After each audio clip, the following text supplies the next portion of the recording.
Merci tout d'abord au professeur Sermolas et au docteur Lelouch Moi, ça a marché. Donc c'était là, ça va pas d'être tarder. là. On va du coup pour plus de compréhension et essayer d'arrêter peut-être chacun l'audio pour pouvoir entendre les intervenants parler. Donc, si vous voulez bien vérifier que l'audio soit arrêté. Nous sommes actuellement, je pense, 11 participants, 12 participants. Peut-être certains vont arriver en cours de route.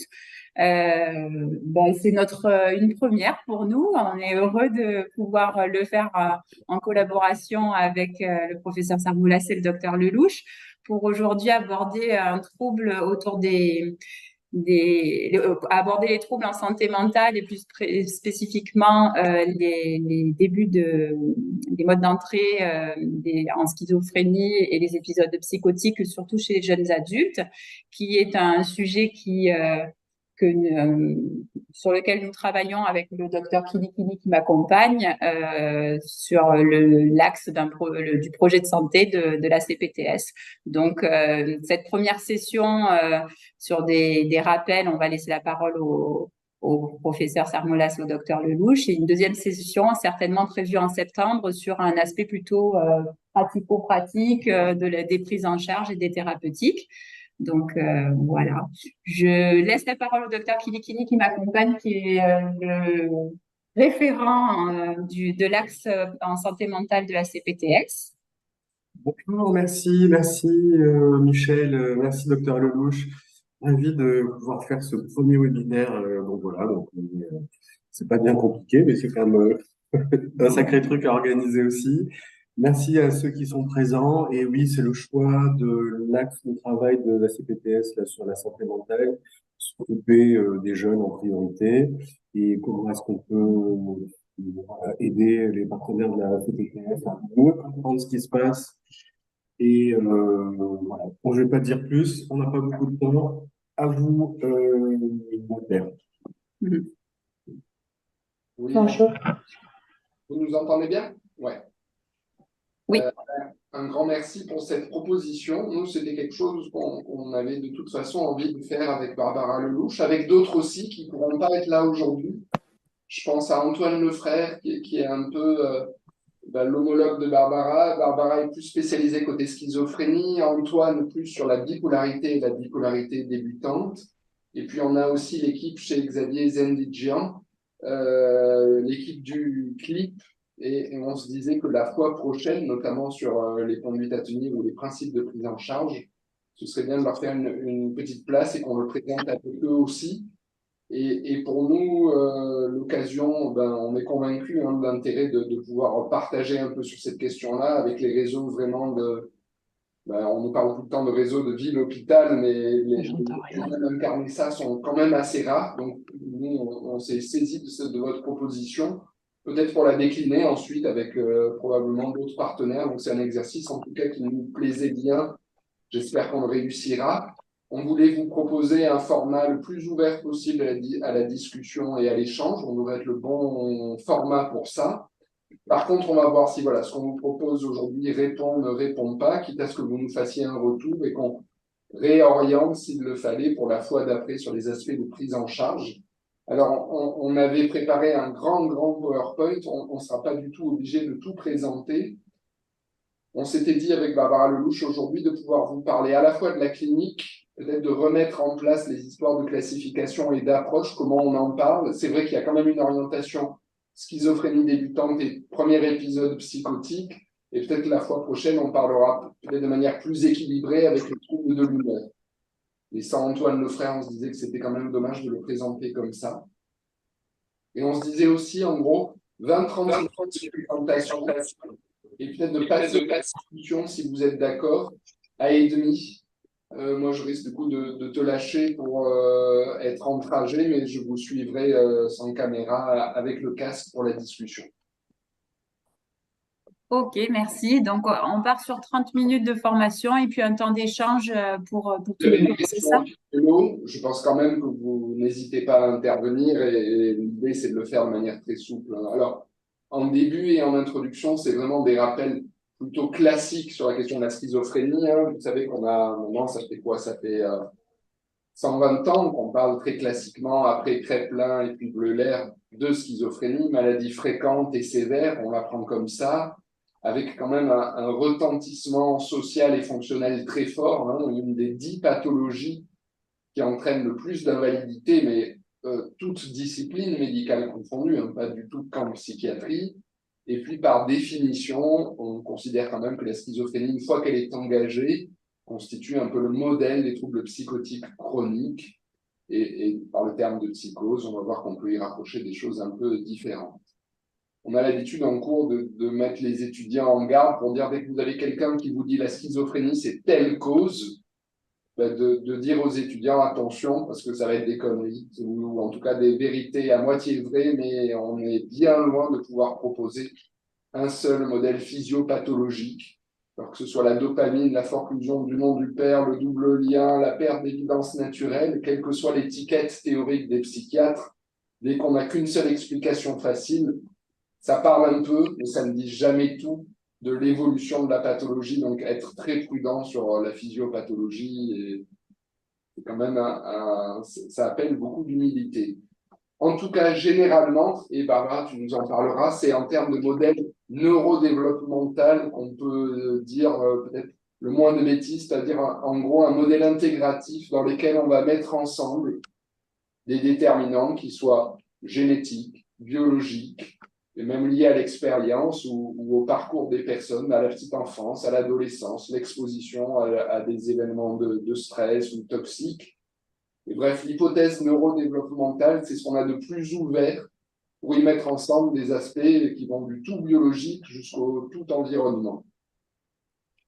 Et ça, on va vous en reparler bien plus en détail tout à l'heure. Si ça vous va, on avance un peu, surtout sur les premières diapos qui sont vraiment des généralités. L'idée, c'est, vous devez le savoir, l'intervention précoce dans la schizophrénie. Et avec Stéphane Kilikini, on avait ça en tête depuis longtemps. Et en fait, Marseille reste quand même un peu en retard vis-à-vis d'autres villes en termes de programme d'intervention précoce. Marseille en retard du reste de la France. On pourra citer les deux expériences des collègues de chez Xavier Zandidjian à la Conception et de Laurent Bauer et de Pablo Giancardi à Valvert, mais tout de même avec du retard sur les autres équipes, et la France elle-même ayant du retard sur les autres pays en Europe. Hein. Donc là, on cumule quand même pas mal de difficultés sur la prise en charge à l'échelle marseillaise, alors que ça nécessiterait quand même une mise à plat, un langage commun, c'est un peu ça qu'on veut vous proposer aujourd'hui aussi. Comment on fait finalement pour parler des étapes initiales? Quand est-ce que ça commence? Vulnérabilité ou tout début de la pathologie? Comment est-ce que ça évolue? Et on va voir à quel point c'est variable et hétérogène. Est-ce que cela peut toucher tout le monde ou plutôt des gens vulnérables? Et puis la question, mais qu'on va réserver peut-être plutôt pour le cours d'après, la limite compliquée, surtout en tout début, de diagnostic différentiel avec d'autres histoires ou d'autres trajectoires. Troubles de l'humeur, bipolarité, dépression atypique, mais désormais les troubles du spectre autistique aussi, le TDAH, des expériences traumatiques, bref, la question des limites et du diagnostic différentiel. On a l'impression de progresser en termes de littérature contemporaine et sur le modèle neuroscientifique, mais en réalité, les fondements changent assez peu et nos capacités de discernement ne sont pas forcément meilleures qu'il y a 10 ou 15 ans malgré tout. Ça commence un peu pessimiste, j'espère qu'on va rattraper les choses et vous apporter aussi des pistes tout de même. Alors sur la question de comment nommer ces troubles-là, c'est vrai que moins de 6 mois d'évolution, on est plutôt sur des troubles ou des épisodes psychotiques aigus. Il faut savoir que dans nos classifications, les critères se resserrent comme si on était bien meilleur qu'il y a 5 ou 10 ans pour annoncer comment les choses allaient tourner. En réalité, on ne l'est pas. Et en fait, la période de 1 à 6 mois, ou en tout cas moins de 6 mois, elle est quand même nécessaire pour ne pas se jeter sur un diagnostic. On avait auparavant la classique bouffée délirante aiguë, la BDA, qui avait ceci d'intéressant qu'elle n'enfermait pas dans une évolution, qu'elle soit ponctuelle ou entrer dans un trouble de l'humeur, la bipolarité, ou alors entrer dans un trouble schizophrénique. Et aujourd'hui, à lire le DSM ou les classifications, c'est comme si on était bien meilleur qu'avant pour annoncer d'emblée une entrée dans la schizophrénie. Avec, par exemple, moins de 6 mois, ce diagnostic nouveau de trouble schizophréniforme, enfin nouveau, du DSM-4 quand même. Et moins d'un mois sur un épisode très bref, un épisode psychotique bref, de 1 jour à 1 mois. Il y a encore un autre tiroir diagnostique, mais qui est très peu utilisé, le syndrome psychotique atténué, mais que les gens n'emploient pas trop. Il est sur un statut un peu expérimental et généralement, c'est un peu une boîte garage dans le DSM lorsqu'on a un tel statut expérimental. Donc, la case diagnostique est assez peu utilisée. Et quelles que soient les appellations, finalement, et on va y revenir tout à l'heure, on est sur 2 grandes modalités d'entrée dans le traitement, soit un début aigu, soit un début plus progressif, avec à peu près la moitié des cas pour un début aigu, explosif, plutôt des formes délirantes, et une autre moitié des cas peut-être plus dur à prendre en charge, et peut-être avec un pronostic plus péjoratif, le début plus insidieux et plus progressif.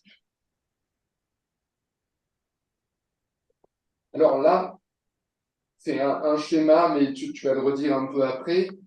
L'idée, je ne sais pas si vous voyez la flèche, mais en fait, le premier épisode, first épisode, c'est pas le tout début de l'histoire. Et auparavant, sans en avoir les critères diagnostiques d'un premier épisode, il y a ce qu'on appelle la phase des prodromes. La phase des prodromes, elle se différencie d'une étape encore plus ancienne, la phase dite prémorbide, plus ancienne, parce que prémorbide, ce serait plutôt en continuité avec la personnalité vulnérable, tandis que les prodromes, on est plutôt infra-critères diagnostiques, mais avec quand même des ruptures, des changements, des phénomènes cliniques nouveaux. Alors, lorsque le premier épisode ici débute, l'hospitalisation peut quand même mettre un petit délai avant de débuter, petit ou même plus grand.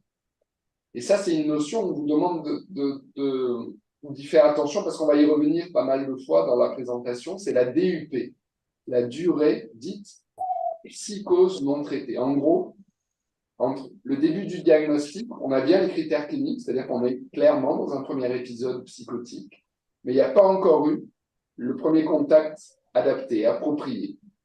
Et cette durée de psychose non traitée, duration of untreated psychosis, on va voir qu'elle a quand même eu un gros regain d'intérêt sur ces 15-20 dernières années. Les autres phases, je vous propose qu'on ne les retienne pas, c'est vraiment sur la DUP qu'on va revenir, sachant que chacune de ces étapes, prémorbide, prodromale, premier épisode, et puis la possibilité, après plus ou moins des rémissions, des rechutes, d'entrer dans une évolution chronique, ça va renvoyer à des politiques de prévention différentes. Primaire, en population générale. C'est sûr, la population générale et la prévention.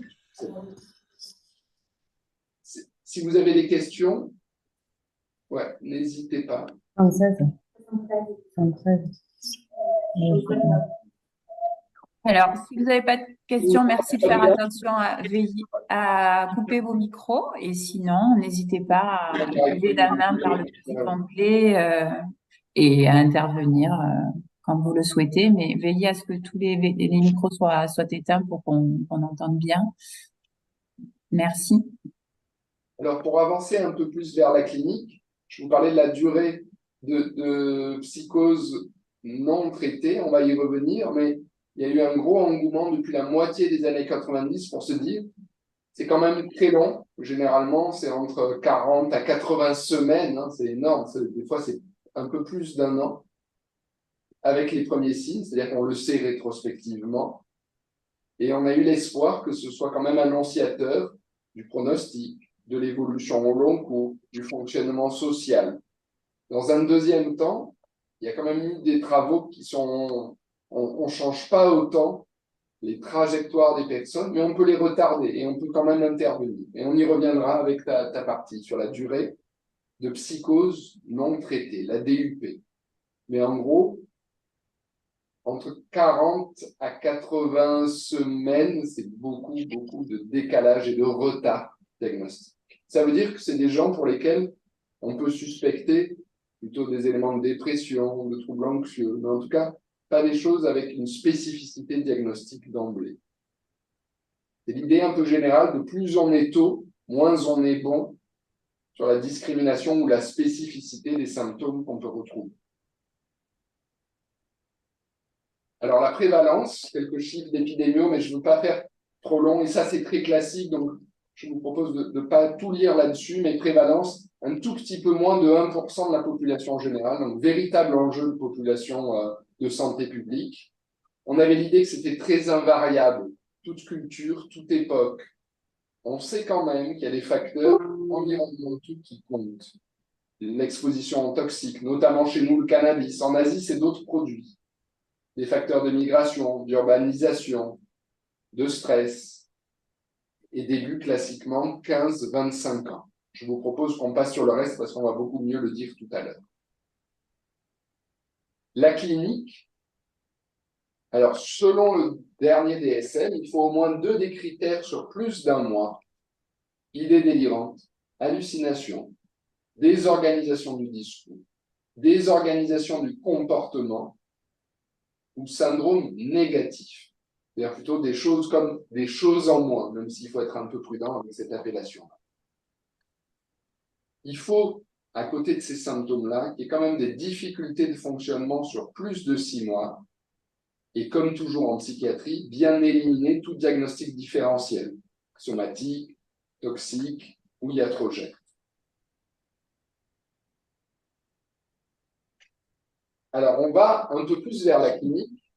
Et dans la schizophrénie, on a parlé de 5 types de symptômes selon le DSM, mais plus classiquement, on parle même de 3 grands axes, 3 syndromes.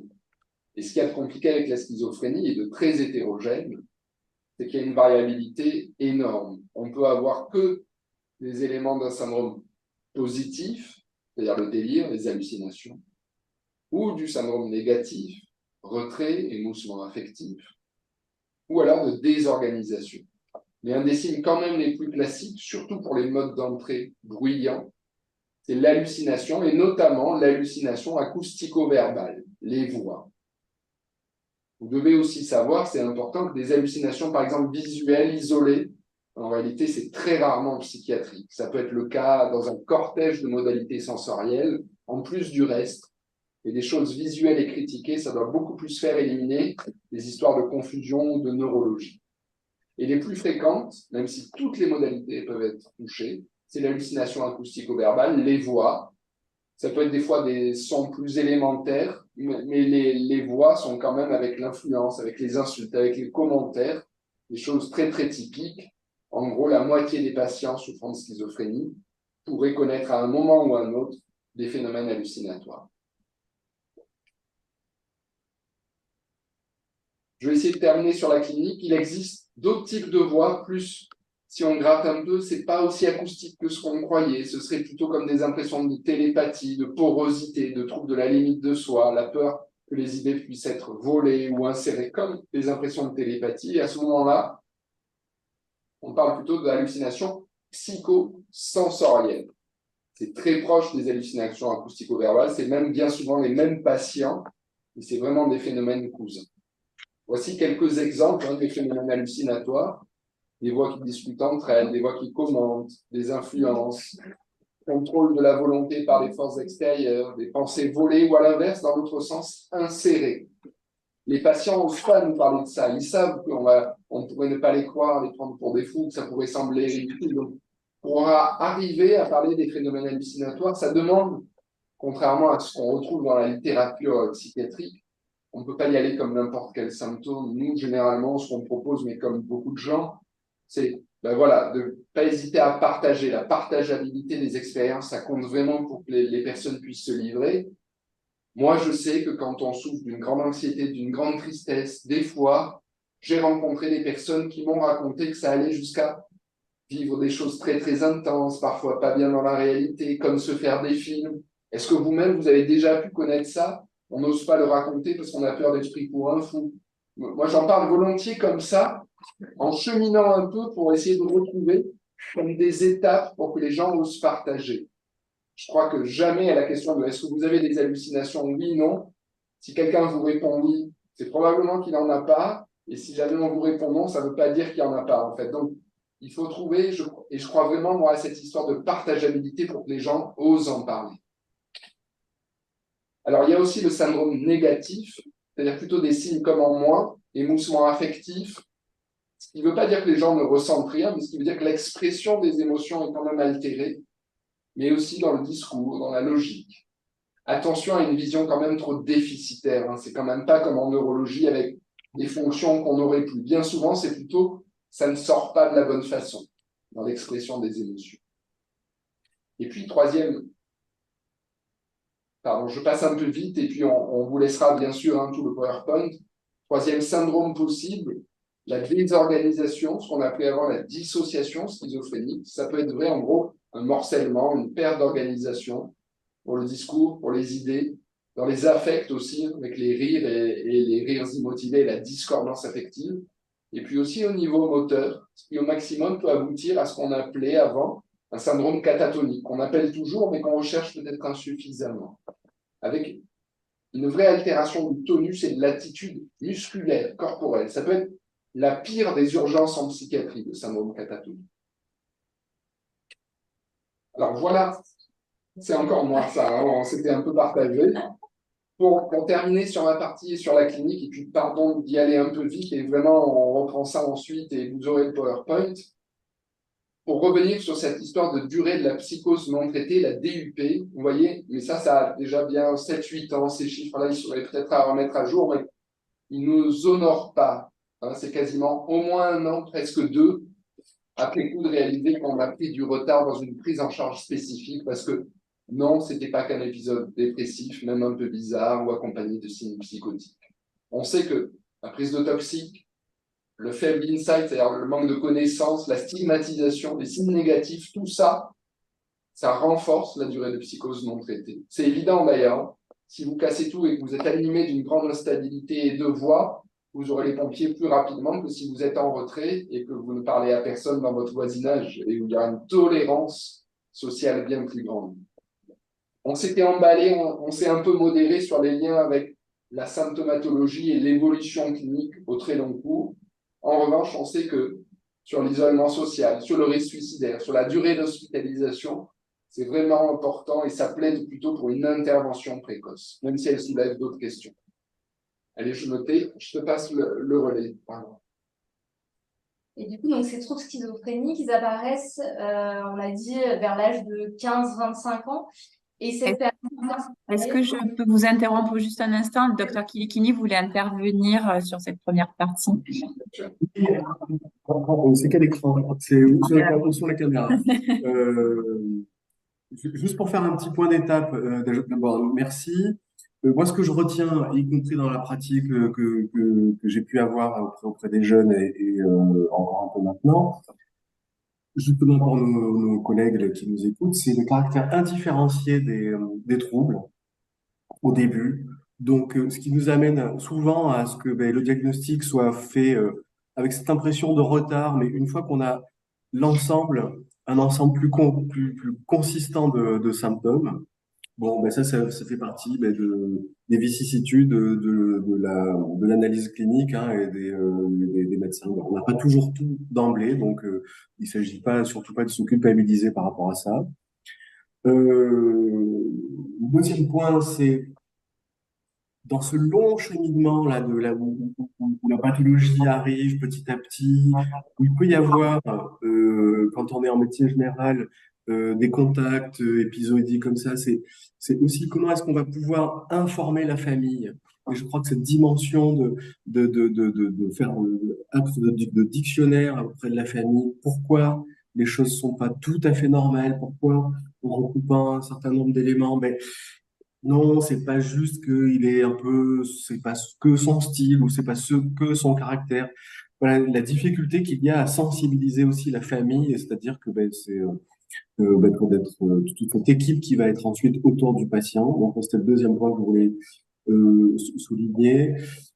Et puis, pour terminer, par rapport à ce que tu as évoqué là sur l'interrogatoire, à quel point mais en tout cas, le soignant doit être délicat. Je ne vais pas trouver d'autre mot que ce terme-là de délicatesse. Et cette délicatesse à venir interroger, à venir être en alliance avec le patient, ça demande du temps. Interrogatoire d'un jeune comme ça qui dysfonctionne, ça demande du temps et une certaine délicatesse dans l'approche des questions. Voilà. Juste pour poser par rapport à ce que tu avais évoqué, qui m'avait semblé important. Merci de votre patience. À vous, Barbara. Donc, du coup, oui, les troubles schizophréniques donc, apparaissent pendant une période qui est un peu particulière sur le plan du cerveau. C'est en fait la période de l'adolescence. Et l'adolescence, maintenant, on considère que c'est vraiment une période qui est très, très grande. En tout cas, sur le plan neurodéveloppemental, et c'est de 10 à 25 ans. Et pendant cette période-là, il y a plein de phénomènes de maturation cérébrale qui se passent avec une diminution de la matière grise, une augmentation de la matière blanche. Ça, c'est des phénomènes qui sont tout à fait normaux. Et du coup, c'est aussi pour ça qu'à cette période va se passer beaucoup de changements. Alors, les conséquences de la maturation cérébrale de l'adolescence, ça va être une réactivité émotionnelle qui est accrue, une augmentation des interactions sociales, une tendance aux prises de risques et à rechercher des expériences novatrices, une tendance à être plus exposée aussi aux consommations de toxiques et une vulnérabilité au stress qui est plus importante que pendant cette période. Et le stress et les cannabis, on sait que ce sont deux facteurs de risque majeurs qui peuvent entraîner des perturbations du développement et de la maturation du système nerveux central. Et l'adolescence, du coup, c'est une période d'émergence de troubles psychiatriques. Et sur cette tranche d'âge des 10-24 ans, en fait, les troubles neuropsychiatriques, c'est vraiment la première cause de morbidité et d'invalidité dans tout le monde. Michel, je te repasse la main rapidement avant de la reprendre. Sur le début. Et quand tu parlais du cannabis, c'est pas un joint ponctuellement à 17 ans, tu as bien dit, c'est aussi des périodes, des fenêtres temporelles très précises. Et fumer tous les jours des joints à 14 ans, c'est pas du tout la même chose que essayer un joint à 16 ou 17 en réalité. Et vraiment, c'est en termes d'intensité, de régularité et surtout de fenêtres temporelles.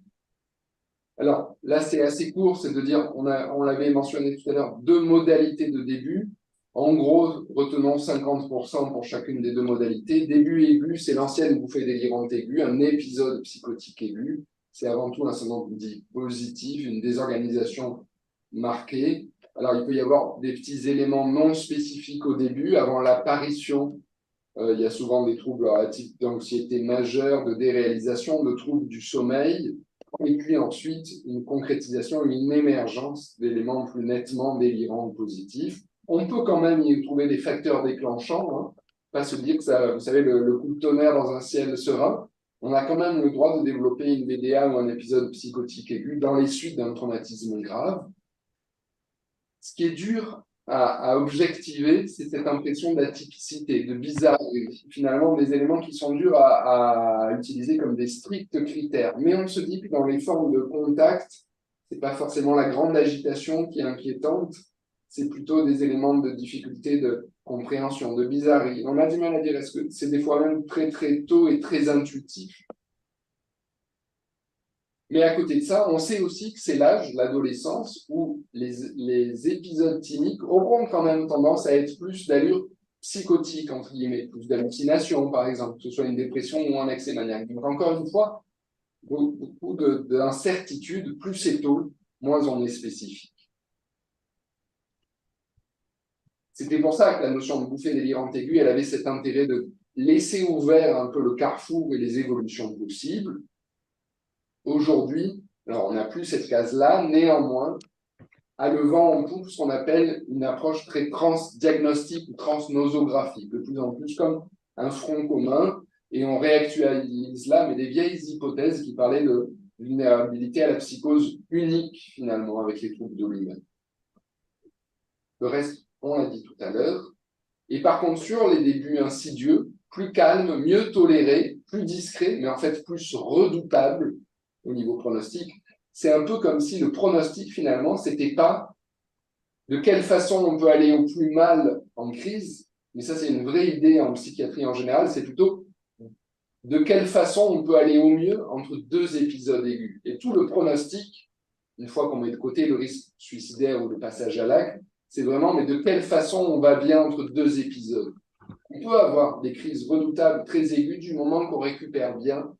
C'est toujours de bien meilleurs pronostics, une évolution plus discrète, mieux tolérée, mais avec plus de signes négatifs. Et auquel cas, dans l'intercritique, on récupère pas bien. Donc, vraiment, le plus important, c'est ce début insidieux et tout de même la version la plus de mauvais pronostic qu'on peut avoir dans les deux modes d'entrée. Mais la difficulté, à ce moment-là, c'est de faire la part des choses avec la personnalité sous-jacente. Et bien souvent, les personnes, les patients nous disent « mais ça, j'ai toujours été comme ça, c'est pas une maladie ». Et c'est vrai qu'il y a souvent des éléments de personnalité dans l'isolement, dans la discrétion, dans la timidité. Et donc, toute la difficulté, c'est d'arriver à y mettre un curseur de pathologie. Et puis, sur la clinique,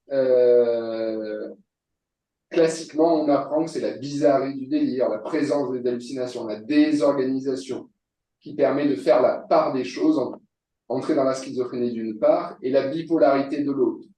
Les symptômes négatifs de l'émoussement affectif aussi. Sauf que en réalité, tous ces points-là, eh bien, en rouge, en fait, dans la bipolarité et dans les troubles de l'humeur, il y a quand même à chaque fois des enjeux de diagnostic différentiel. La bizarrerie du délire, oui, mais pour définir bien ce qu'est la bizarrerie, c'est pas simple. On en a l'intuition, mais pour aller objectiver ça, c'est vraiment compliqué. Les hallucinations, plus on est jeune, plus on a de risques d'en avoir, y compris pour un épisode de l'humeur, soit dépressif ou maniaque.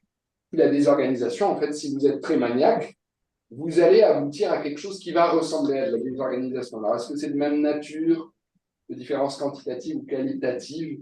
Les gens se bagarrent, mais ils se bagarrent, je pense, depuis un siècle. Je ne suis pas sûr qu'ils arrêtent de se bagarrer pour savoir est-ce qu'on peut être et désorganisé et bipolaire. Une autre question, à l'inverse, la dépression par rapport au syndrome négatif, dans une situation de schizophrénie, c'est tout de même assez difficile de faire la part des choses. Attention aussi au terme de congruence qu'on apprend bien souvent.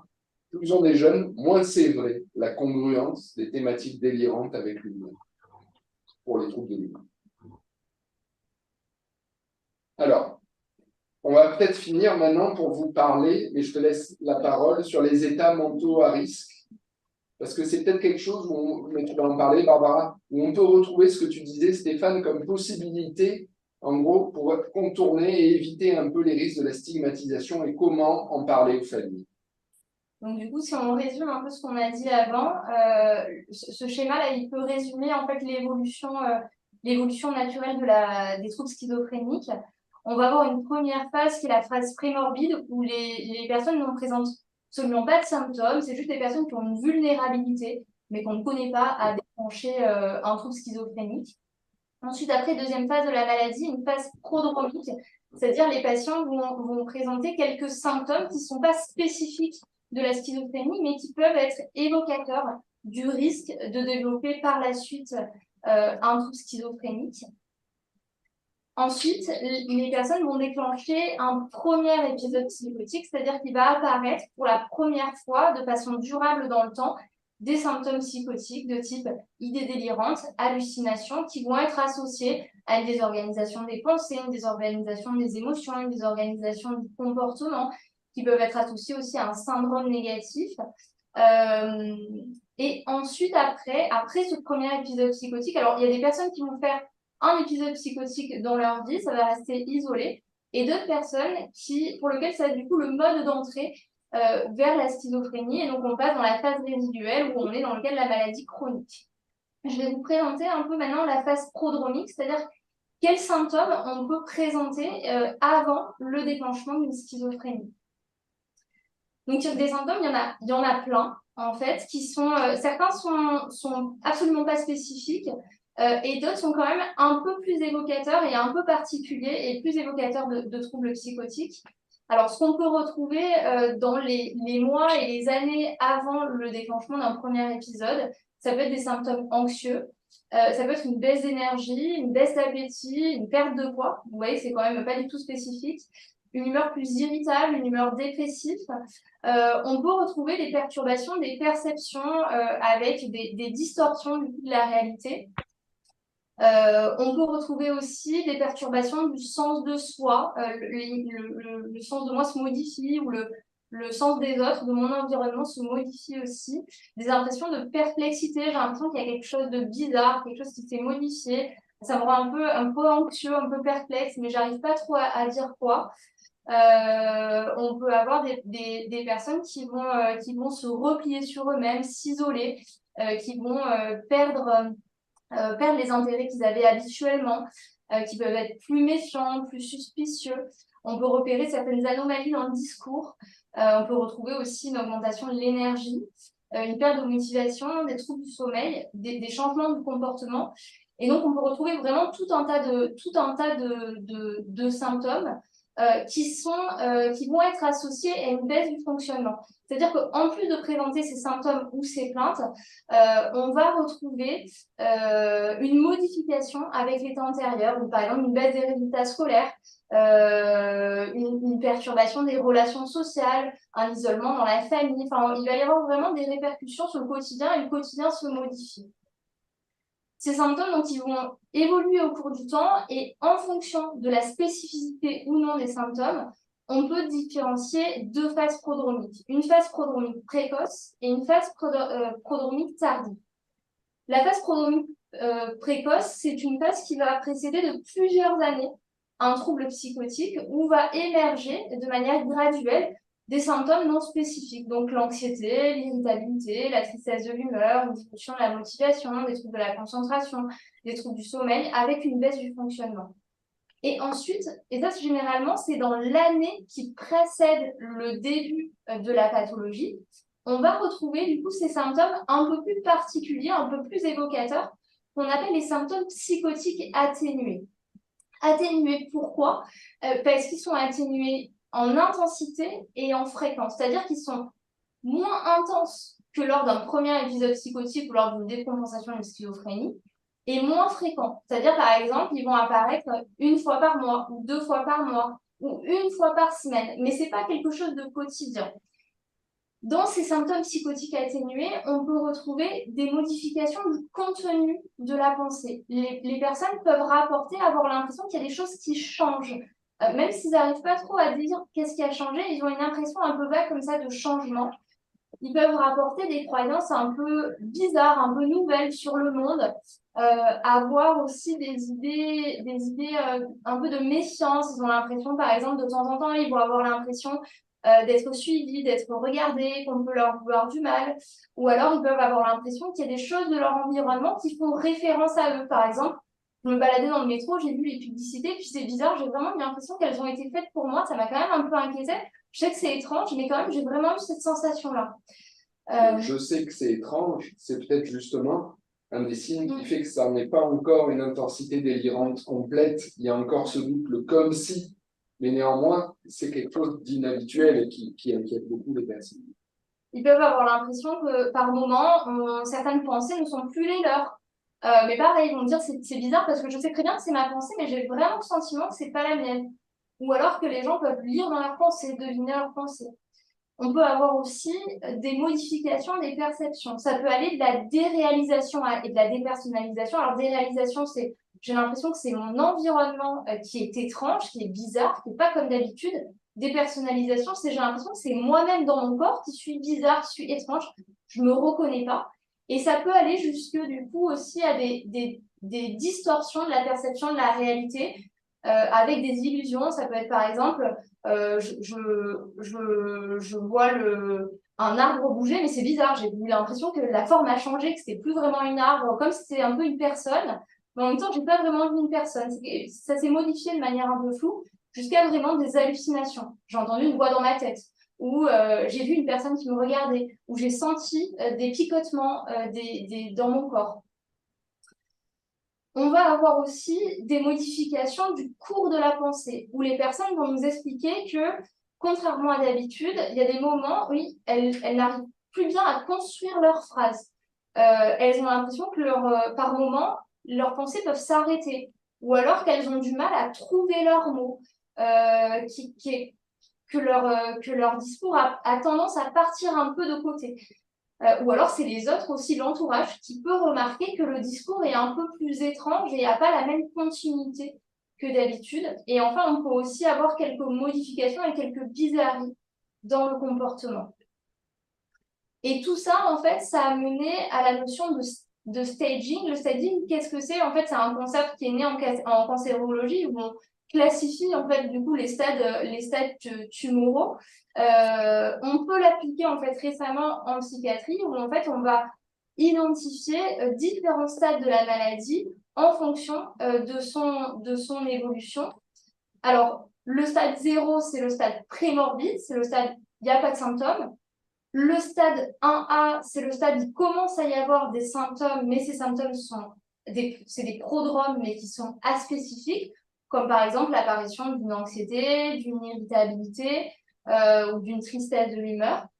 Le stade 1B, on reste dans les prodromes, mais on arrive avec des prodromes un peu plus spécifiques, comme par exemple la modification des perceptions, la modification du cours de la pensée, la modification du contenu de la pensée, mais ça reste quelque chose de peu intense, ça évolue vraiment à bas bruit, et ça reste quelque chose de peu fréquent. Ça arrive une fois par mois, une fois par semaine, mais pas tous les jours. Mais c'est associé quand même à un retentissement sur le fonctionnement. C'est-à-dire que les personnes vont s'en plaindre et vont avoir un impact, il va y avoir un impact sur leur qualité de vie où les résultats scolaires chutent, on n'est plus les mêmes avec sa famille, on n'est plus les mêmes dans sa relation sociale.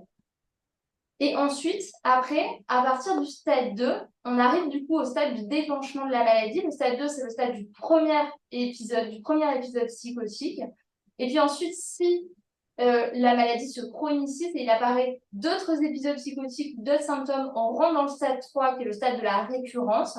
Et enfin, le dernier stade de la maladie, c'est le stade 4, c'est le stade en fait, de la résistance au traitement. Et en fait, l'idée, c'est que ces prodromes, il y a de plus en plus de recherches pour essayer d'identifier en fait quels sont les prodromes de la schizophrénie. Et le stade 1B, c'est ce qu'on a appelé les UHR, les patients à ultra haut risque de développer une schizophrénie. Je ne sais pas si vous avez déjà entendu ce terme. Et donc, c'est ces patients qui présentent des symptômes psychotiques atténués et qui sont à risque de développer une pathologie schizophrénique. Et en fait, qu'est-ce qui se passe quand on regarde l'épidémiologie? C'est qu'en fait, dans des patients à ultra haut risque, en fait, il n'y en a que 30% qui vont évoluer vers une schizophrénie. Donc, en fait, pas tous les patients ultra haut risque développent une schizophrénie par la suite. Pour autant, qu'est-ce qu'ils deviennent? En fait, la majorité d'entre eux, ils vont développer d'autres troubles psychiatriques et notamment des troubles anxieux et des troubles dépressifs. Et c'est pour ça que maintenant, ce stade UHR, on l'appelle plutôt état mental à risque. Pourquoi? En fait, ce serait un syndrome à part entière où il y a plusieurs symptômes qui apparaissent, qui impactent le fonctionnement de l'individu et qui, s'il évolue, risque d'évoluer vers un trouble psychiatrique chronique, que ce soit une schizophrénie ou que ce soit un trouble anxieux ou un trouble de l'humeur. Et donc, peut-être on s'arrête là pour qu'on ait quand même le temps et de la discussion. On est allé un peu vite et l'idée, c'est aussi que vous puissiez nous faire un retour pour qu'on réoriente et qu'on complète pour la fois d'après. On se disait même si jamais il fallait en mettre peu et donc à vous de nous dire et nous, ça peut être intéressant. Juste, moi, je te laisse terminer côté de cet ordi et je bascule en audio.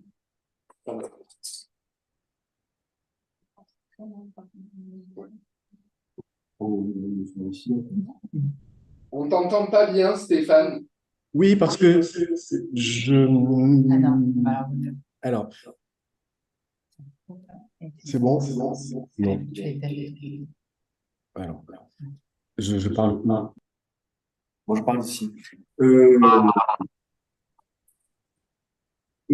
Bon, moi, psychiatre, ça m'est familier ce que vous évoquez là. C'est très bien parce que ça me fait faire des révisions et pourquoi pas. Ce que j'apprends, c'est la notion d'état mental à risque, bon, qui est certainement à développer. Quand on avait fait à Toulouse, juste que je veux partager comme expérience, effectivement, le DPNT ou le DUP, la durée de la psychose non traitée. Je suis désolée de vous interrompre, mais on vous entend vraiment pas bien. Et je vous avoue, comme alors moi, je suis orthophoniste, c'est un jargon que je maîtrise pas hyper bien. Et du coup, si j'entends pas bien, j'ai du mal à traduire dans ma tête tout ce qui est abréviation, etc. Est-ce que vous pouvez vous rapprocher un peu du micro éventuellement? Oui, voilà, je me rapproche du Merci, c'est micro. beaucoup mieux. Ensuite, les abréviations, bon, ben, elles étaient sur le PowerPoint. Donc, ce que j'évoquais, c'est que la durée de psychose non traitée, l'expérience nous montre que, ben oui, c'est quand même très, très important. Voilà, c'est que quand on est vraiment sur le terrain, c'est le cas de ce que nous racontent Barbara et Michel, effectivement. Et puis, du coup, j'ai perdu le fil de ce que je voulais évoquer.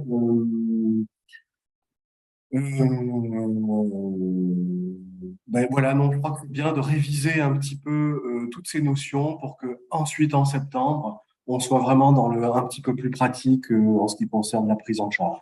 Voilà, juste évoquer ça avant qu'il y ait quelque chose d'autre qui me revienne en tête. Moi, je voulais rebondir, enfin, je vous remercie pour cette présentation. Effectivement, elle est,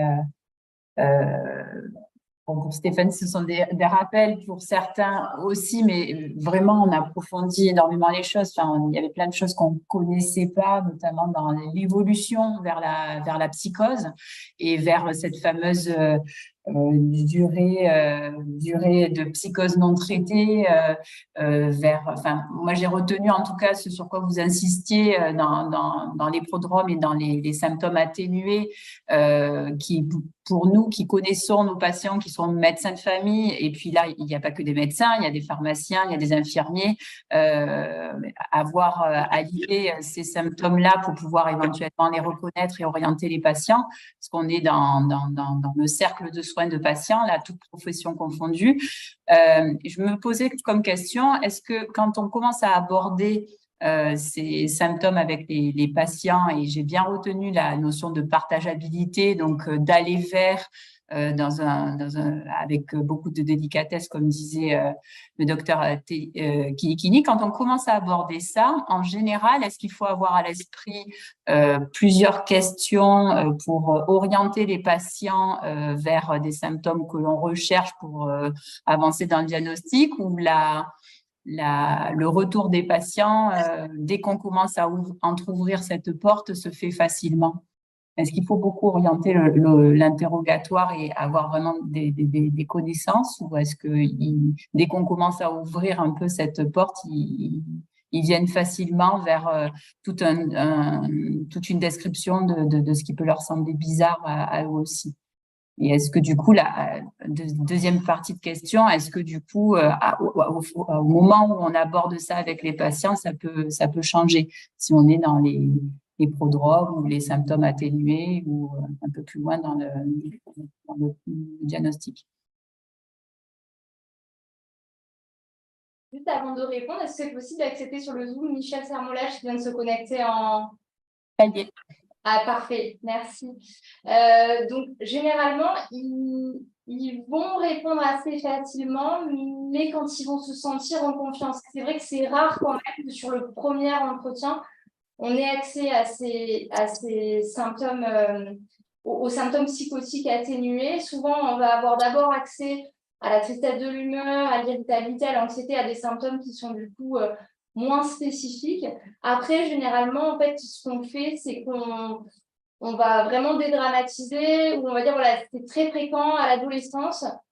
Il y a beaucoup de personnes qui peuvent faire des expériences qui sont un peu particulières, comme par exemple entendre une voix dans la tête, ou avoir des impressions bizarres. Ça arrive très fréquemment. Et en fait, on essaie de leur expliquer que c'est pas que souvent les gens n'en parlent pas parce que ils ont peur d'être pris pour fou, ou que parce que j'ai entendu une voix, je suis schizophrène. Au contraire, on essaie de les rassurer en disant que et c'est vrai, en fait, c'est assez fréquent à l'adolescence d'avoir ces expériences-là sans développer par la suite des troubles psychiatriques. Et donc, c'est ensuite, finalement, quand ils sont en confiance, qu'ils vont nous parler quand même assez facilement, du coup, de ces expériences-là.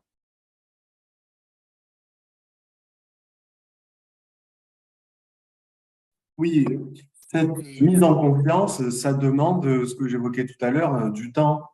Voilà, c'est vraiment le facteur temps, le facteur la douceur et la délicatesse, ce sont des éléments qui vont être importants parce que, outre le fait que ça va permettre d'obtenir des informations cliniques, c'est aussi pour le sujet une façon de se sentir considéré et de pouvoir cheminer sur cette acceptation du soin qui va pas être si simple que ça, en se sentant plutôt entouré, compris et non pas brusqué. Voilà. Stan, pour rebondir à ce que tu énonces là, qui me paraît très juste, c'est souvent aussi la question de qu'est-ce que ça fait que d'avoir tel ou tel signe. Expliquez-moi, que je me mette à votre place. Et ça, on n'ose peut-être pas suffisamment le faire. Et en clinique, pour l'émergence des troubles psychotiques, si on ne va pas dans ce terrain-là et qu'on est juste dans un recueil des signes, ça ne marche pas, on ne les recueille pas. Quand bien même on les recueillerait, c'est avec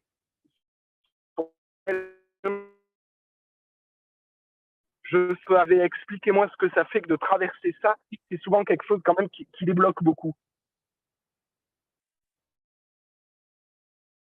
Une phrase moi, que j'utilise volontiers, c'est la suivante, c'est si c'est possible pour vous de le dire, c'est-à-dire que c'est déjà être un peu empathique sur le fait que il y a peut-être des choses qui sont pas dissibles et qu'en tout cas on le considère. Est-ce que c'est possible de dire quelque chose? Est-ce que vous ressentez des choses? Est-ce que vous avez des idées? Si c'est possible pour vous de le dire, parce que il y a aussi des voix qui leur interdisent. Il y a aussi la stigmatisation, enfin l'idée péjorative d'être malade. Voilà. Est-ce que c'est possible pour vous de le dire? Voilà, c'est personnellement le petit tuyau que je pourrais partager.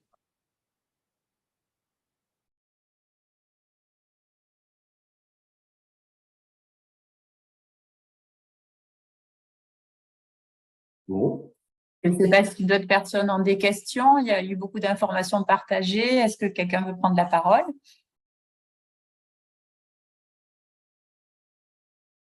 Bon, a priori, non. Oui, moi j'ai une question, bonjour. Je suis désolée, je ne peux pas mettre ma caméra qui semble cassée. Je crois que je n'apparais pas. Donc, je suis orthophoniste.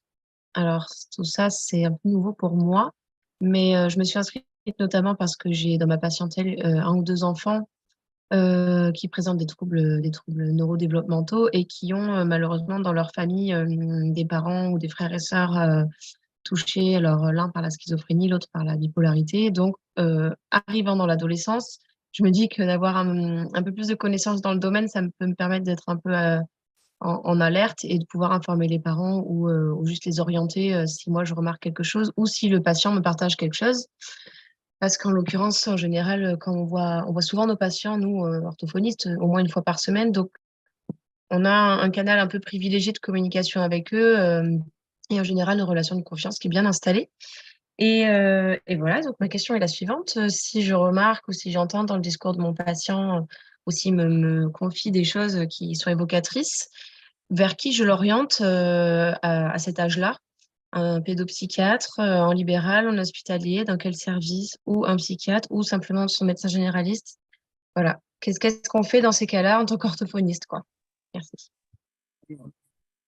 Pour l'instant, la réponse, elle sera plutôt au mois de septembre, mais je vais laisser la parole à